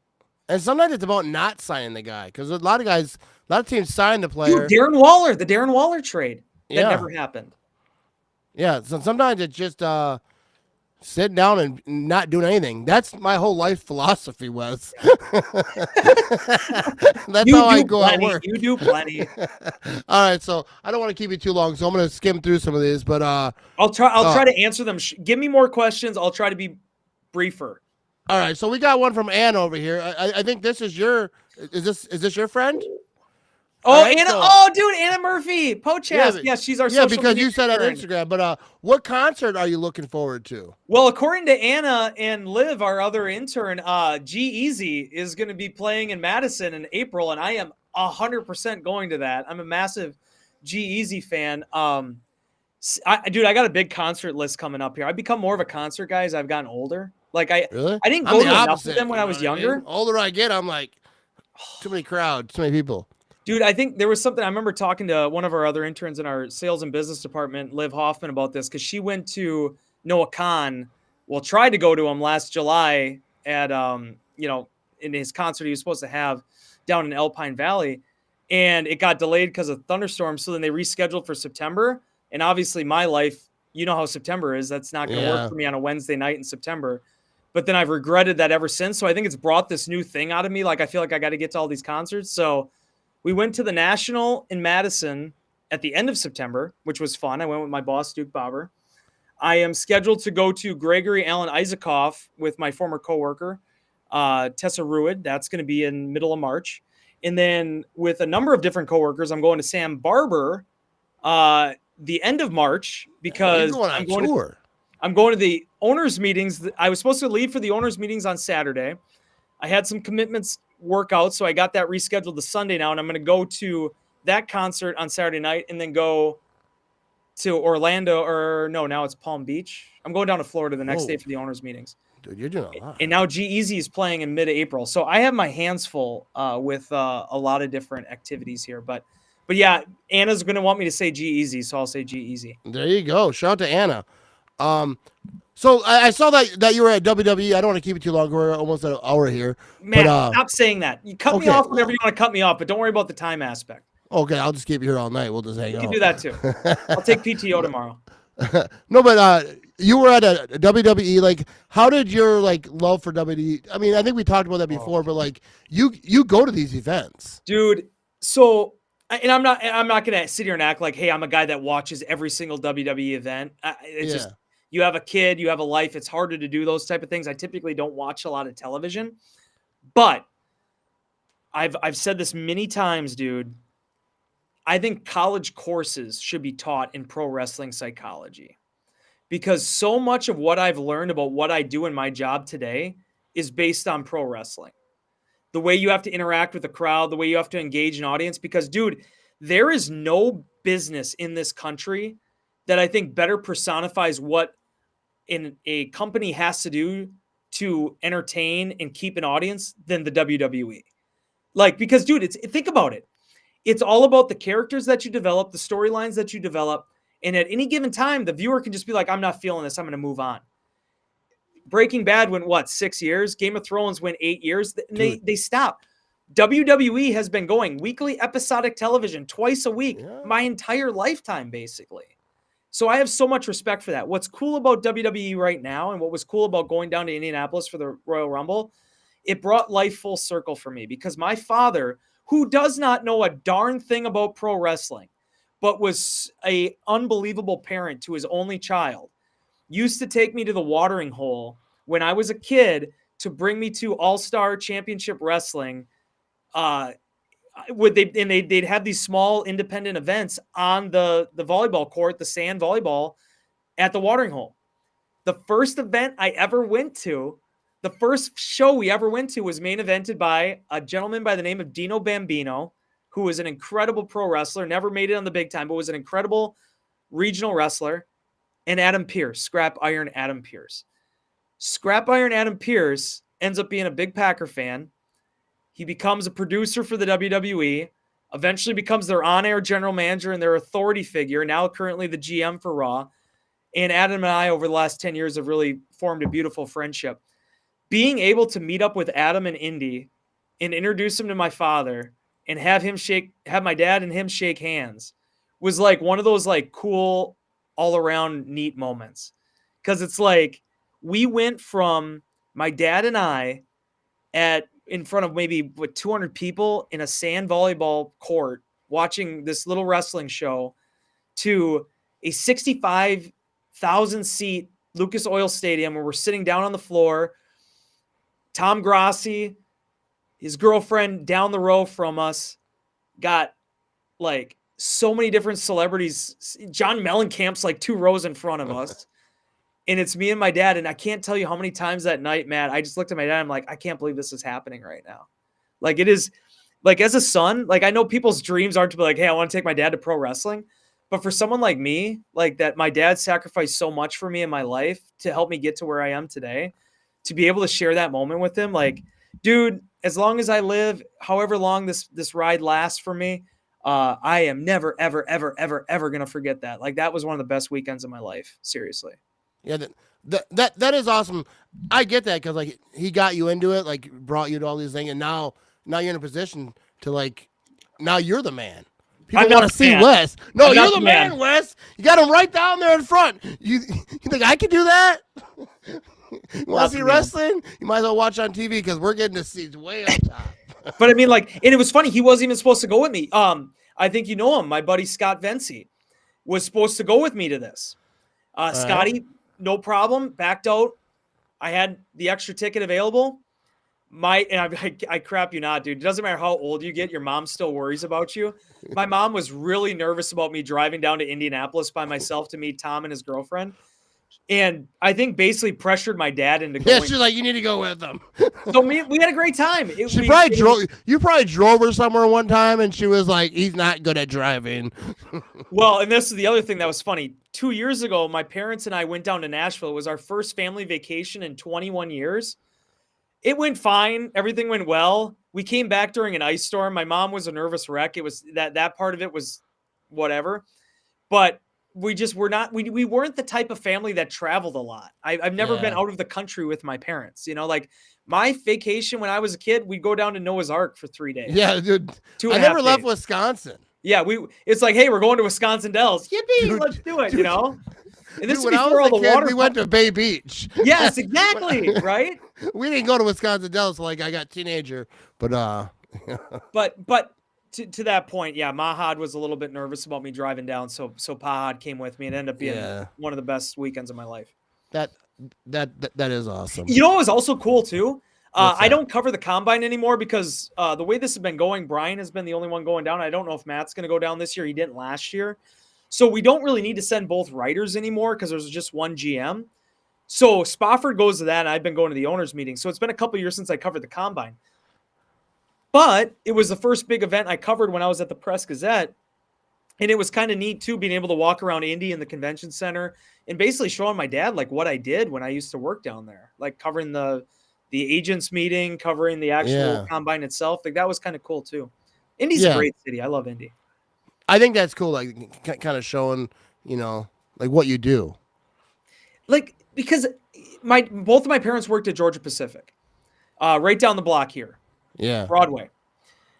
I think in my entire life, my mom worked there 39 years. My dad worked there 35 years. I think they had like one open house, and it was when it was still Fort Howard. I never really got a chance to go see what my parents did. Yeah. So like, even with my son, being able to bring him to Lambeau and see like, hey, Kill, like this is why Dad misses all this time because he's over here. Like, I think that's cool though. But it's cool because like now he's getting older. He's a first grader now. Like he understands what I do for a living, kind of. Like, I think sometimes he's sort of like, I don't really understand, like, you write. You hang out at the Lambeau Field and they don't kick you out? They don't. You get to stay there at any time you want. And everything's fine. But I'm sure you felt the same way. I mean, like, whether you're a parent, whether you're a child, like, being able to actually understand when your parents have to dedicate a certain amount of time to things. Yeah. Why they're doing that's a reward. It's a reward to be able to share that with them. Especially when you have a really cool job. Like, I remember, like, I used to work at a car wash, right? Yeah. PDQ, represent, you know what I mean? And my son, Andrew, he was, like 4 or whatever back then. And I remember him, like, looking like, you know, I'd show him, like, behind the scenes, kind of like what I wasn't supposed to. But I can't get in trouble now. But, and I would, like, kind of, like, show him, like, how the car how it works. You can look through the window and, like, see the car wash and all. I remember him saying, like, when I get older, I want to work at a car wash. And I was like, that's cool, but like, you know, aim a little higher. I mean, nothing wrong with working at a car wash. We all want that for our kids. Yeah, right? No doubt. But I want that. First of all, that's a fun job working at a car wash. I don't want Killian to do what I do. I want him to be a doctor. I want him to be a lawyer. I want him to be something. He has good genes. His mom's smart. Like he can do something bigger. But like it's still neat though. Like let me put it this way. You obviously want him to do more than what you were doing. But there is a certain amount of pride that comes with your child actually appreciating what you do. Yeah. What you do to support you. Kind of thinking it's cool. Someone walked behind you. There was, no. It's a little there are still people here. I told you. Yeah. You ain't the last one. But honestly, like I think because that's what you're doing to support your family. It doesn't matter if you're a writer, it doesn't matter if you're working at PDQ. I think kids kind of idolize their dad when they're young. As they get older, you got to earn it. But like when they're young, like they, like you're cool, dude. I've said this to you 15 times on these when we've done these before. Again, my dad was so much more successful than I'll ever be, and is so much better at what he did than I'll ever be at what I'm doing. And to see him have pride in what I do, even though I feel that way, it doesn't get better than that. Yeah, that's awesome. I will say for the record, I think I have surpassed my dad because I don't really know him. So like that kind of my kids, they know my middle name, so I think I'm doing all right. No, but that's definitely cool. I didn't mean to put a downer in there. I do want to. Hey, no, but I think I met your children. You know, they take pride in what Papa's doing. That's a cool thing. Yeah, you've met my older son. I like to flex sometimes. Like, you know, that's Wes Hodkiewicz. We're kind of friends. You know what I mean? There's nothing to flex. No, he's not impressed with anything I do. 15 times more Instagram followers than I do. There's nothing to flex. Well, first of all, people like your daily job. People know you more than they will on this thing. But I do want to ask you because today, you know, I saw that you tweeted it. Packers obviously tweeted it. Today is National Girls and Women's in Sports Day. I think it's a good thing to talk about. Dude. And I think that give you an opportunity, shout out some people because I saw you tag some people on Twitter, and you obviously work. Like I'm a podcaster, I'm a live streamer. I know the people on Twitter, but like, who do you know that you want to show some love to, and like. Dude.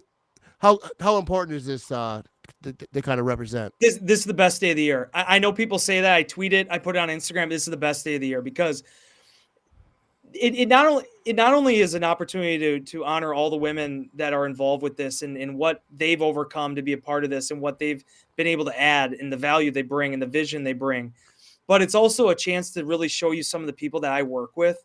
Dude, I'm a jabroni. I get thrown on this stuff because I write and I do some of the video stuff.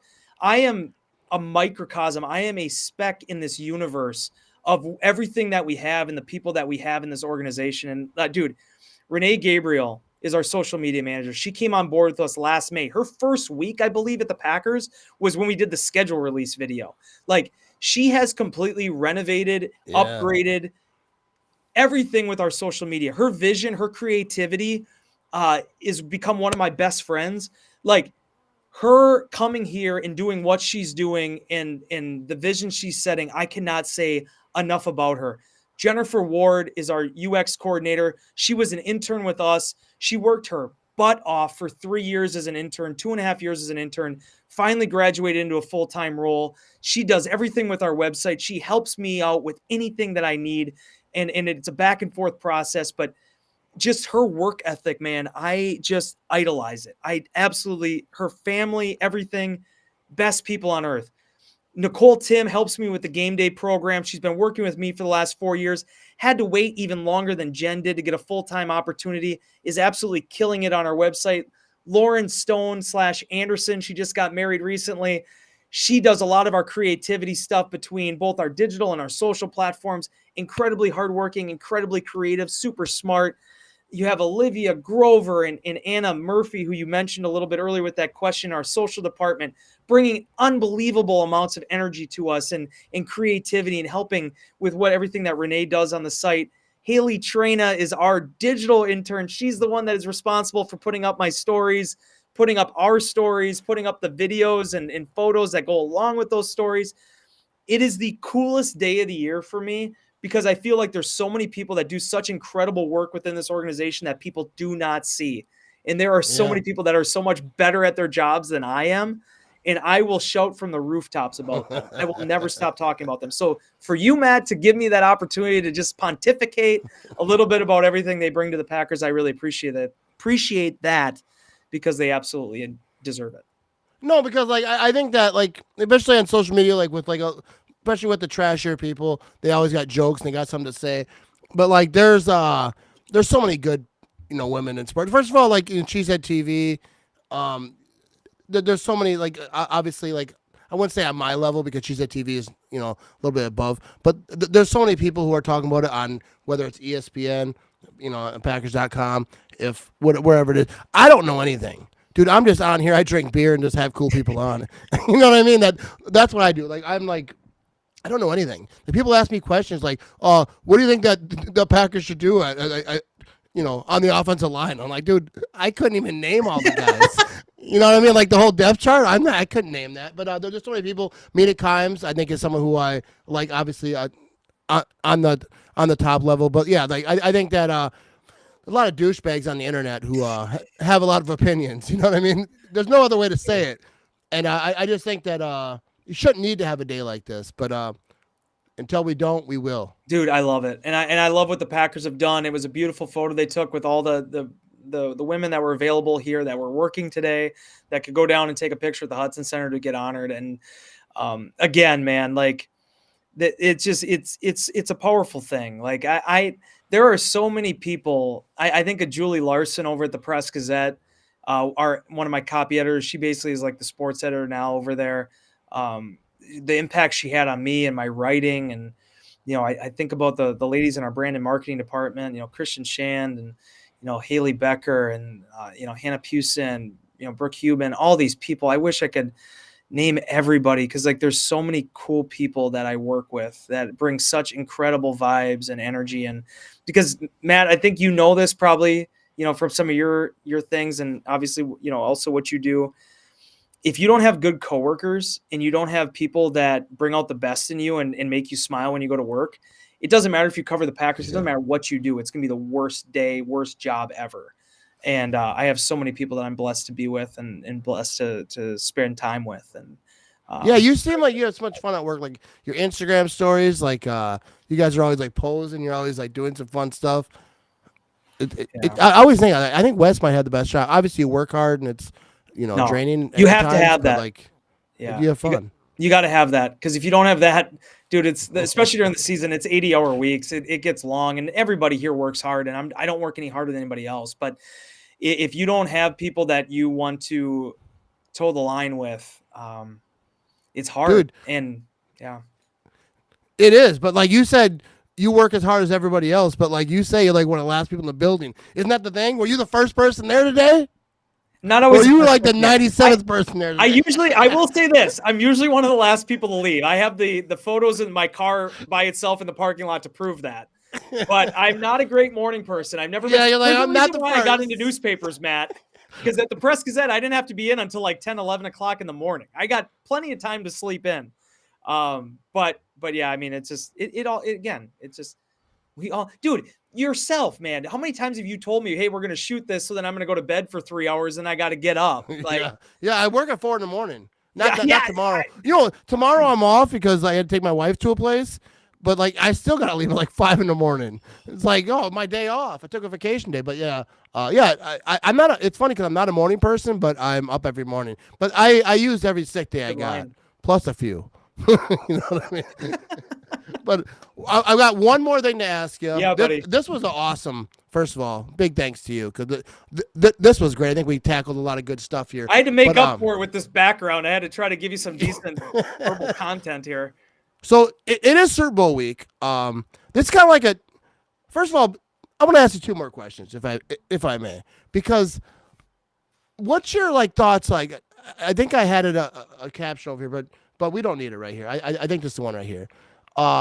Is sports media changing, right? Because I think about this because I think about like Aaron Nagler, 97.3, Grassi. They're all at the Super Bowl, right? Yeah, making content, and then Nagler obviously is a beat writer. He's he's doing his thing. Grassi's obviously doing his thing, but it's not the typical thing, right? Because at Super Bowl, first of all, Super Bowl, they kind of let everyone in there. I'm not to take anything away from them, but like as far as like the questions, I don't know who's asking them. A lot of dumb ones. But now you see people who are not coming from the same places that they used to come from, like journalist school, whatever it is, media school. I don't know what the terminology is, but now I feel like if you're good enough, like Grassi, he was a teacher. If you're good enough, you can get to Super Bowl week. I wasn't invited, I know that, but like, do you think that it's changing, like the way people get their Packer fix or whatever team that they're rooting for? 100 million%, if that's even quantifiable. I always tell people this, Matt. When I started the Press Gazette, I went 5 years without my face ever appearing in print, and now with the Packers, I can't avoid seeing my face, which I wish I could do more of. But I am so incredibly inspired by not only yourself, not to shine you up, but like Tom Grassi, for example. I mean, Tom is a history teacher by trade, right? And what he has developed and being an indie with him, there wasn't a single person outside of Pahad that came up and pressed with Wes Hodkiewicz at the Royal Rumble. I think Tom took like 85 pictures. I might be fudging those numbers a little bit, but I swear like 15 people came up to him to talk to him, to engage with him. The way he connects with people, this is such a powerful medium. And I think one thing I've been very in tune with, if I've been good at anything, I'm not saying I'm good at anything, but if there's one thing I've been good at, it's understanding and appreciating that you have to meet the consumer where they are. And whether that's podcasts, whether that's, the content that you produce, whether that's you dragging me on Instagram to try to do more on Instagram because of what people are doing on there. Although I never did go on TikTok. I'm too old for TikTok. But I'm on the talk to ticks. I'll leave that stuff to experts like yourself. But I think one thing that you, Tom, obviously Aaron and Corey, they did so well is they meet the consumer and meet Packer fans where they are, and they create and curate content for them. There is absolutely a need for what I do. There's absolutely a need for what Rob Domofsky and Jason Wilde and Tom Silverstein and Pete Doherty, Matt Schneidman, all these guys do, and being there in the trenches day after day, asking the questions, being in the locker room. But I think one thing that has changed during my time, my 13 years covering the National Football League, is those aren't the only voices that provide value when it relates to Packers football, when it relates to the NFL. There's a lot more people out there that can give you things as well. And I've tried to fit my own, basically what I've tried to do. I'm in my own lane, right? I work for the team. You know the gamut when you're dealing with me, when you're dealing with Spoff. We're not going to lie to you. We're probably not going to condemn people the way that maybe others will. But that being said, we're consistent. We provide you a Q&A every day on our website. We provide you with features. Everything that we do is free. And I try to get out there and engage with people as much as I can. And if people reach out to me and they want to talk to me and they want to do a podcast, or if they just have questions about the industry, I'm always there to try to answer those, because 17 years ago, I was that guy trying to get that type of information. So sports media has absolutely changed. And the more we get on board with that, the more we appreciate it, the more we understand how far that ship has already sailed from the harbor. I think the better chance you have of sustaining yourself and being able to kind of swim with those type of sharks. Because if you don't do that, you're going to get left behind. Yeah, and I think like how I kind of see it is like a circle, right? And like on that inner circle, right, is like Rob Domofsky, you, Schneidman, all the people who like cover the Packers, kind of like breaking the news, kind of like in the press conferences, like doing all that stuff while, I'm sleeping or at work, not caring. And then I see, oh, Rob Domofsky said this. And then I make a video, hey, this is what happened today. Like, well, I usually give credit or whatever where I heard it. But like without those guys, like we can't do it. I don't think that they need me for anything. But like, I feel like, people like, I remember, I think it was Grassi I was talking to about it. Maybe Herman. Andy Herman, who's really great too, is like there's different channels, right? So like when they want all the information, they might watch you or read what you're talking about, listen to what Andy Herman's talking about, all the smart people, and then but like if they're like, hey, let's listen to what the drunk has to say, not literally, but like there's just different ways to doing it, because like there's some people have fun with it, some people that's their job and they're. And I think people need all of it. The number one thing that I think you and I have always connected on is the idea of self-deprecation, right? And not taking yourself too seriously. Yeah. I think that's a big thing in this society right now. I think it's a big thing in media, not doing those type of things. Because, dude, nobody wants to hear how great you are. If you can make yourself relatable and point out your flaws, and by the way, I have plenty of them, it allows people to connect with you more. And I think one thing that you don't give yourself enough credit for when you talk about the drunk, and obviously you're saying that tongue in cheek, but there is the need for the guy at the end of the bar, like kind of take on things. That's where we all came from in some extent, right?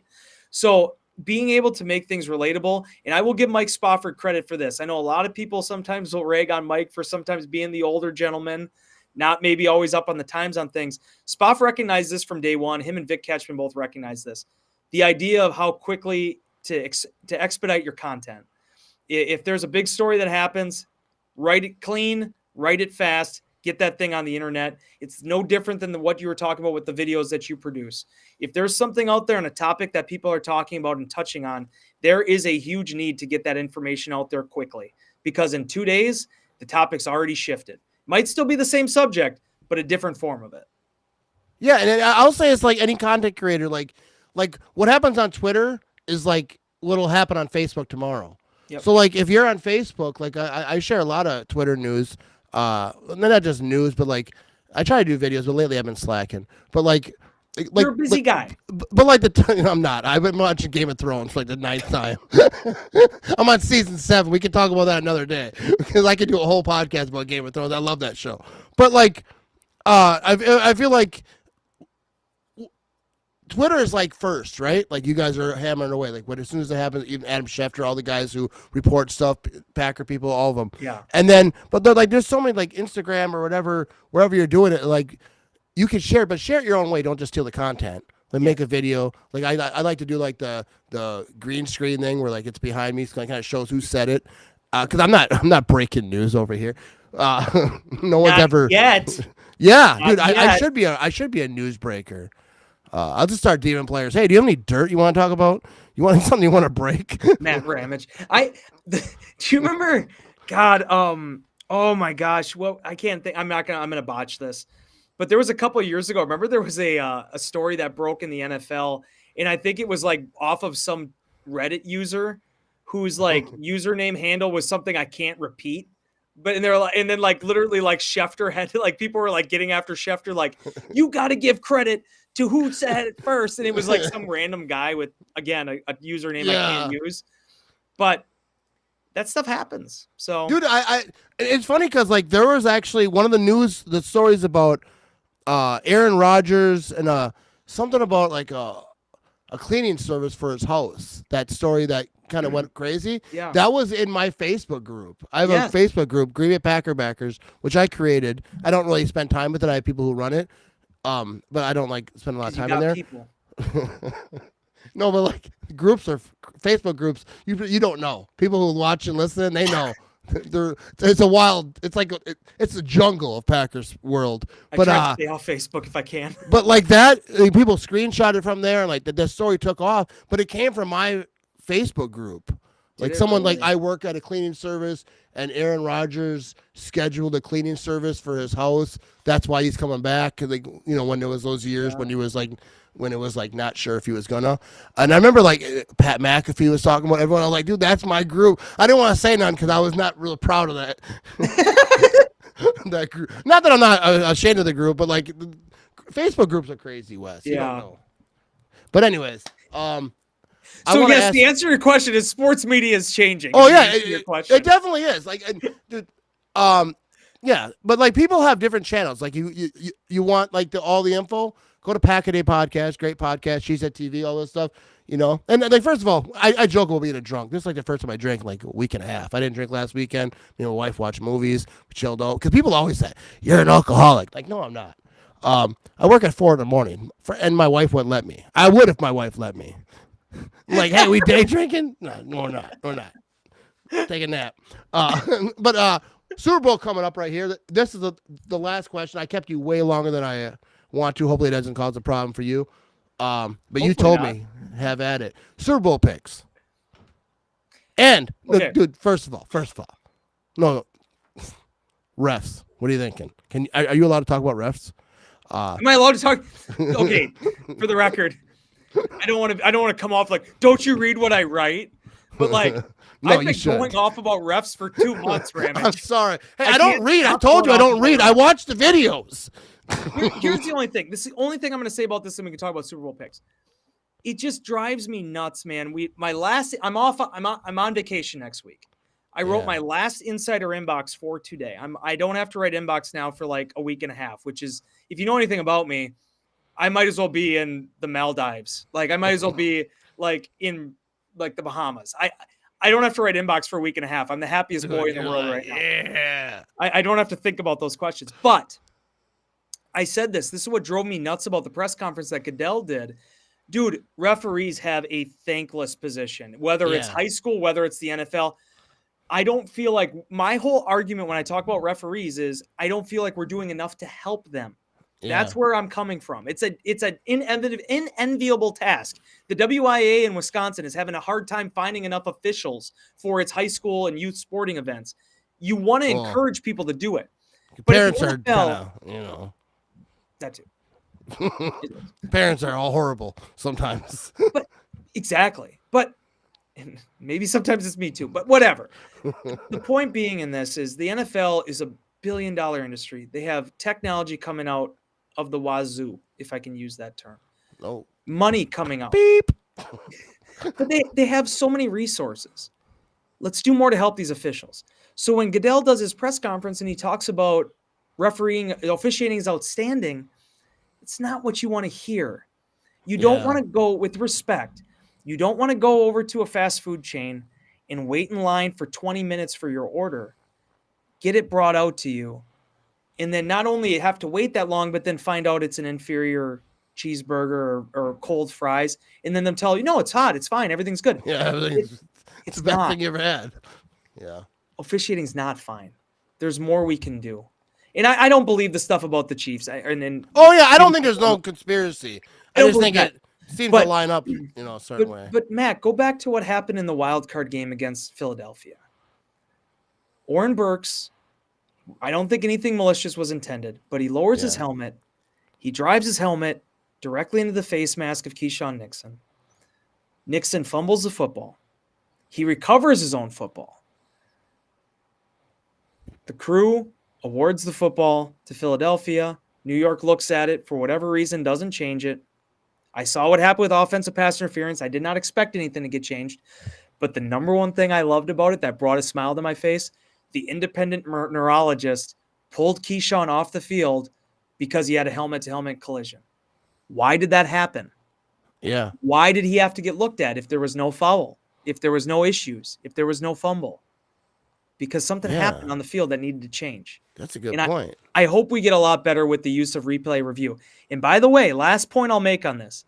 If Bob from Crivets has access to a sky cam that shows you with Keyshawn holding the ball in his hands, I think it's about time that the New York office has that type of technology too, or at least can utilize that technology. We need to get smarter about this thing. Can I ask you one question? Like, why couldn't they have one person up top, not New York, one dude or lady up top with the big screen TV, mini screen TVs all over, every size, whatever you want to have. And then when they throw a flag, pass interference, and this person looks at the TV, good eyes, better than mine, right? And they look at it and they're like, that's not it. And then they can just buzz down real quick and be like, no. And they have full control when they say that wasn't a penalty, pick it up. And then instantly they just do. Because I think New York is trying to do more than it can do. Yeah, because they're over in New York. And have someone there in the building. The thing I learned, I said that kind of as a joke, but I mean this, with the offensive pass interference, what I saw back in 20, whatever year that was now, 2018, whenever that happened, was that the New York offense just, by midseason, it just sat on its hands. It didn't matter if it was the most blatant offensive pass interference possible. They were not calling it. Al Riveron and his office were not calling it. And I feel like that's where we're getting with this thing. I am in 100% agreement with you. And maybe somebody from New York, maybe someone from the NFL can explain to me why that's not tenable. But at least if you had somebody, Matt LaFleur has people that he consults in the booth, you know, guys that he goes to for consult in terms of managing the football game, in terms of calling plays. Why can't the officiating crew have something similar? I'm not saying they can get overridden or whatever. Have somebody they can go to say, hey, I'm not sure about this call. I think something might have happened here. I don't understand why that's so impossible to be able to cross that bridge. Yeah, and like, even if like they're gonna say now there's a challenge, now that person's in their ear too. Like, this is what I see. What do you see? Like, and kind of, I don't know, kind of go through it. How is that any different than consulting New York?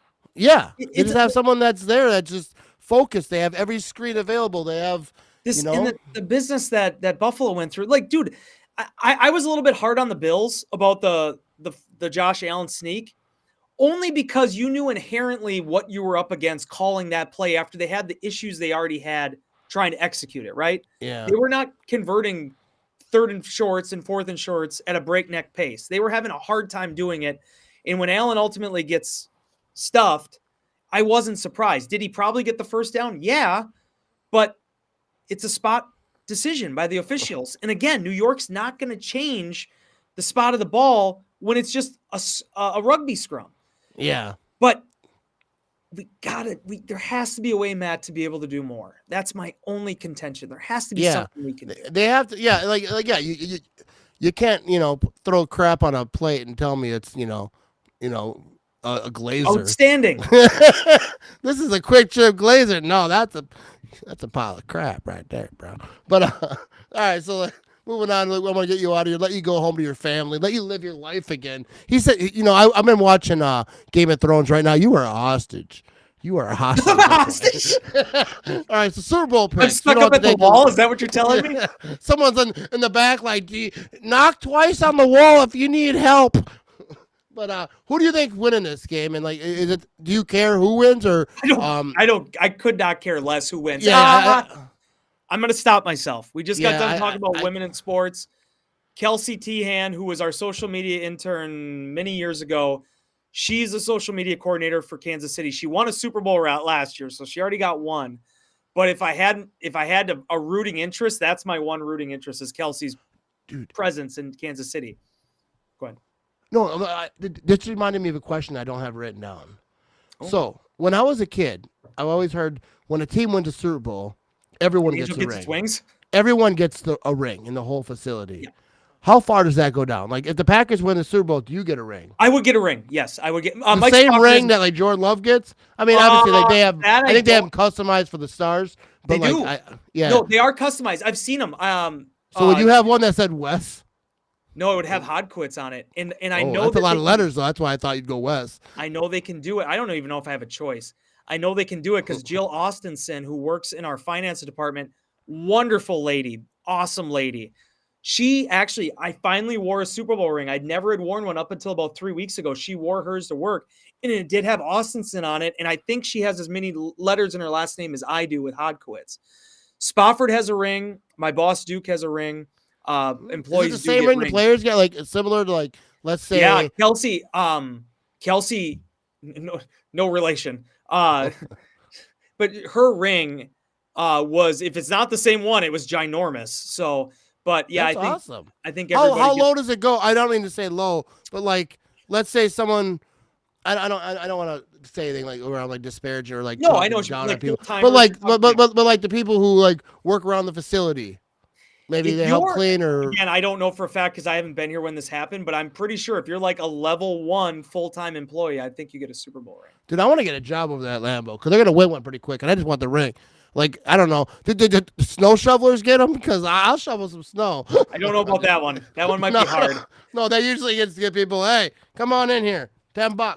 I did say to my dad, and obviously when I took over in 16, I thought, hey, maybe there'll be a chance there. And obviously they've had a couple runs of the NFC title game. But I did say to him, like, if I ever get a Super Bowl ring, I'm giving it to you. Like, that was gonna be my big thing. nice. I really So, wanted to.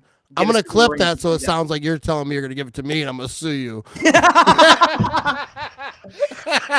like that AI stuff now where the mouths don't match up. I and you can take know. I my just don't have to audio. do all that. I can just clip it. You just said if the Packers win a Super Bowl, I'm gonna give it to you.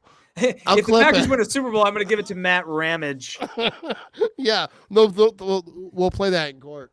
My pick is probably Kansas City. I hate it because again, it even has nothing. I wrote this in inbox too. It has nothing to do with the Chiefs. I think Mahomes, I think everybody's saying all the right things for the most part. My issue is I think the NFL has done a not great job at honoring the pre-Super Bowl era of football. Speak on it. And if they win, if Kansas City wins, I think that only further incentivizes some of the powers that be to act like professional football started in 1967. It didn't. In Green Bay, it started in 1919. There were 2 Packer teams that won 3 straight NFL championships, NFL, National Football League championships. I understand, I believe it's also the Cleveland Browns won 4 in a row in the advent there of with the AFC and everything. But the Green Bay Packers won 3 National Football League championships in a row twice. And by the way, I don't want to hear any of this stuff about, well, there was only 12 teams or whatever. One, there was another NFL, AFL available. I think there were a lot of people that thought the NFL was the superior product at that time. I understand there's 32 teams now, and it's a little bit more of a treacherous path. But if we stop honoring the people that we stand on, the shoulders that we stand on, the job that I have is built not on what I'm doing. It's built on Curly Lambeau. It's built on Don Hudson and Cecil Isbell and Arnie Herber and Tony Canadeo, and the list goes on and on and on.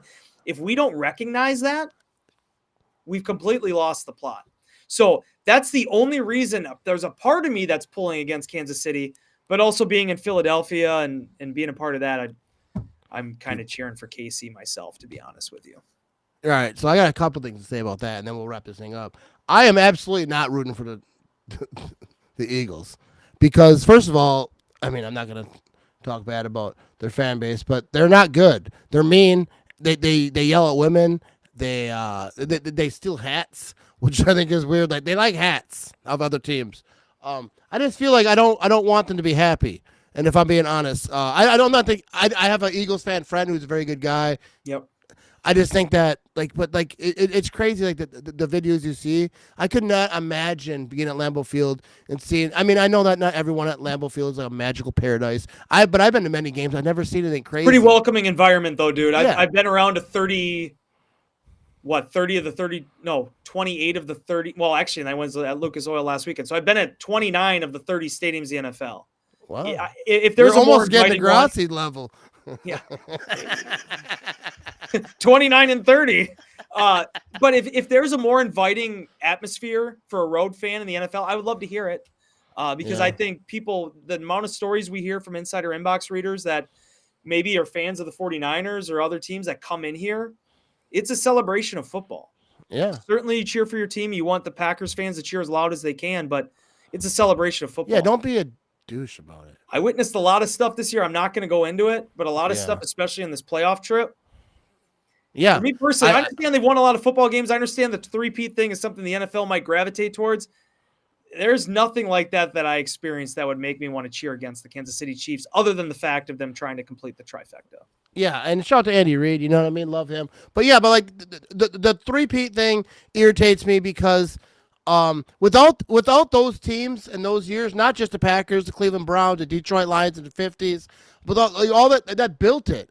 That built what we're watching today. People act like it doesn't count, but like in baseball, they count the Yankees championships, right? I'm not a big baseball guy, and people talk about like, well, Packer fans love to live in the past. It's not about living in the past. It's about saying, hey, this happened, that happened. The Lions won, the Browns were good, and all those exciting teams to watch is why it kept growing and it kept moving. And the Bears too. The Bears are the second on the championship list. I count those too. And Bears fans, they have to talk. Well, we don't count those. Yeah, you do, bro. You hang banners for winning divisions. And you should. Yeah, for real. And first of all, Bears fans, you should count them because you only got one Super Bowl. That's who you should. They should be like clinging on to those and act like. I guarantee you, I've never been to Soldier Field. They got the banners up somewhere talking about those championships. You definitely shouldn't forget the past. No. That's what grew the NFL with, kind of like the foundation built it.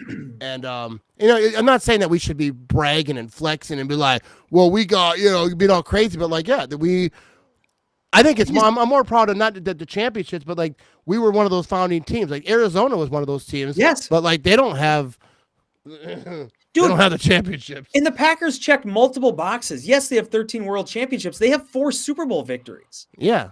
Like, how many teams in the National Football League, Matt, don't have one Lombardi trophy? Yeah. 13? 14? Yeah, there's a whole bunch of them. The Lions are one of them. I don't know if you know that. I like to mention that once in a while on the show. I was happy when the Lions lost that playoff game. I was too. I won't I'd be lying to you if I said I wasn't. Yeah, there's it's top 5 happiest moment. I have 2 kids, so you know what I mean? I just felt like there was a lot of chortling that was going on there. Like there was a lot of talk. And then I think it's over now for them. I'm kind really of biased, okay. Interesting. No, not over like they're going to be a 5-win team next year. But I think that it's first of all, if Dan Campbell can hire an offensive defensive coordinator and that's successful and keeps this thing rolling, then dude, like, yeah, all right. Yeah. I mean, first of all, I already give him props. I like Dan Campbell. I like his kind of whole thing. I don't like to talk about that because I'm a Packer fan. But like, I respect Dan Campbell, like what he's doing. But he has a great offensive coordinator, great defensive coordinator. It's hard. Yeah. I assume, I don't know what they're doing over there. I haven't really been paying attention the last couple of weeks. But it's going to be really hard for them to keep that thing going. If they can, Dan Campbell, build him a statue out there in front of Detroit if he wins another playoff game. But I don't think they're going to do much more than that, though. I was talking to a colleague of mine about that because it's a 15-win team. And in a lot of ways, I think you can draw a lot of parallels between this team that the Lions fielded this year and the 2011 Packers, where I think a lot of people, if we're being honest, we would say that probably is the best team in the National Football League. But it just shows you again that when the playoffs come, it's just those 60 minutes. Dude. That's all that matters. And unfortunately, the Packers in my time have not won a Super Bowl, but every year they've made it. They made the playoffs 10 of my 13 seasons covering the team. Yeah, dude, they need to do that for you. Why wouldn't they do that for you? Soon. Have you ever mentioned it to them? I've tried. Like, you ever bring it up in a press conference to Aaron Rodgers back in the day? Like, hey, I've never worked for the Packers when they won a Super Bowl. You want to help me out, bro? Just a little. I want a ring. No, but my main message every year when the Packers make the playoffs, and now it's 14 teams, but it's like, you got a ticket, man. There's 13 teams now that are going to be upset at the end of this thing. One more on Sunday night. But if you are in the playoffs, you have a chance. And I just feel like having that hope is very valuable Yeah, because, it is. yes, Kansas City's on an incredible run right now, but there's also some luck that comes along with being that good. Yeah. And you need things to go your way sometimes. And hopefully by the time it's all said and done and by the time my hair grays out or balds out, dude, don't talk about that. we'll have another Super Bowl. I'd take this hat off and we know we're already there. But yeah, the best team doesn't win the Super Bowl every year. No. That's just what it is. The Super Bowl 45. Packers weren't the best team that year. I mean, like throughout the season, people weren't like yelling, "Oh, Packers are winning it all." You know what I mean? They got hot, barely made the playoffs, and got a lot of teams you could talk about, the Giants, all that. But yeah, so that's what it is. Get in the playoffs and then make something happen. But we're gonna let you go out of this thing, dude. I wanna play because you weren't here for the intro. I want to play this song because I was trying to run to the restroom. Dude, that's what I gotta do as soon as we're done with this thing. I thought I had time. It's all good, dude. I appreciate you. I've kept you an hour and 45 minutes. People are probably listening to this because of you. This whole thing. Really? If you are, make sure you tag Wes on Twitter and tell him that you're listening. And I should do a giveaway or something. But anyways, we're gonna wrap this thing up, and we're gonna leave with the intro just so Wes can hear it on his way out. I appreciate you, Wes, taking the time. And being a good sport because I'd have ditched it a long time ago if I was Anytime, you. buddy. Happy to be here. All right, here we go. We're out of here. Appreciate everyone watching live, everyone listening on podcast. Be sure to check out Wes, Packers.com. You know, whenever I have a podcast guest, you give them a website, but like, you know the website, bro. You know the website, Packers.com. Get after them. All right, here we go. Go Pack, go, people.